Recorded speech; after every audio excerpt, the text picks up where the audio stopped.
আজকের ভিডিওটা স্টার্ট করছি তোমার সকাল থেকে। তো সকালে ঘুম থেকে উঠে এখানে আমি আদা দিয়ে গরম জল করছিলাম, কারণ গলাটা খুব খারাপ, বলেইছিলাম যে আগে মানে দুদিনের আগের ভিডিওতে। তারপর এখানে আমি হানি ওয়াটার খেয়ে নিয়েছি। তোমরা যদি চাও এই হানিটা পারচেস করতে তাহলে আমার থেকেও নিতে পারো। তারপর বাবা এখানে কেক এনে দিয়েছিলো, তো সকালের টিফিন আমি এই কেকটাই খেয়েছি। আর জানো এই কেকটা আমি মানে 7 দিনের মতো আমি এমনিতেই ফেলে রেখে দিয়েছি। আমি ভেবেছিলাম এটা বুঝি বিস্কিট টিস্কিট হবে, বিকজ এইরকম বিস্কিট আমার ভালো লাগে না, তো সেই জন্য। কিন্তু পরে খুলে দেখি যে না, এটা কেক।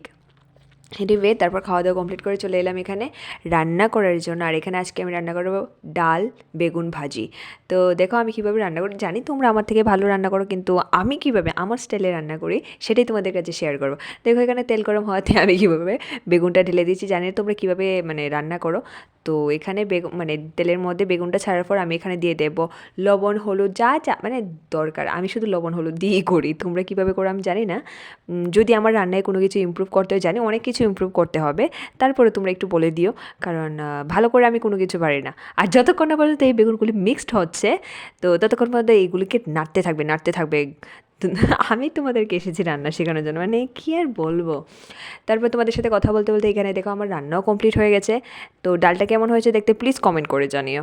আর এই ডাল রান্নাটা আমি শিখেছি 3 দিন হয়েছে। হ্যাঁ 3 দিন হয়েছে এই ডাল রান্নাটা আমি শিখেছি।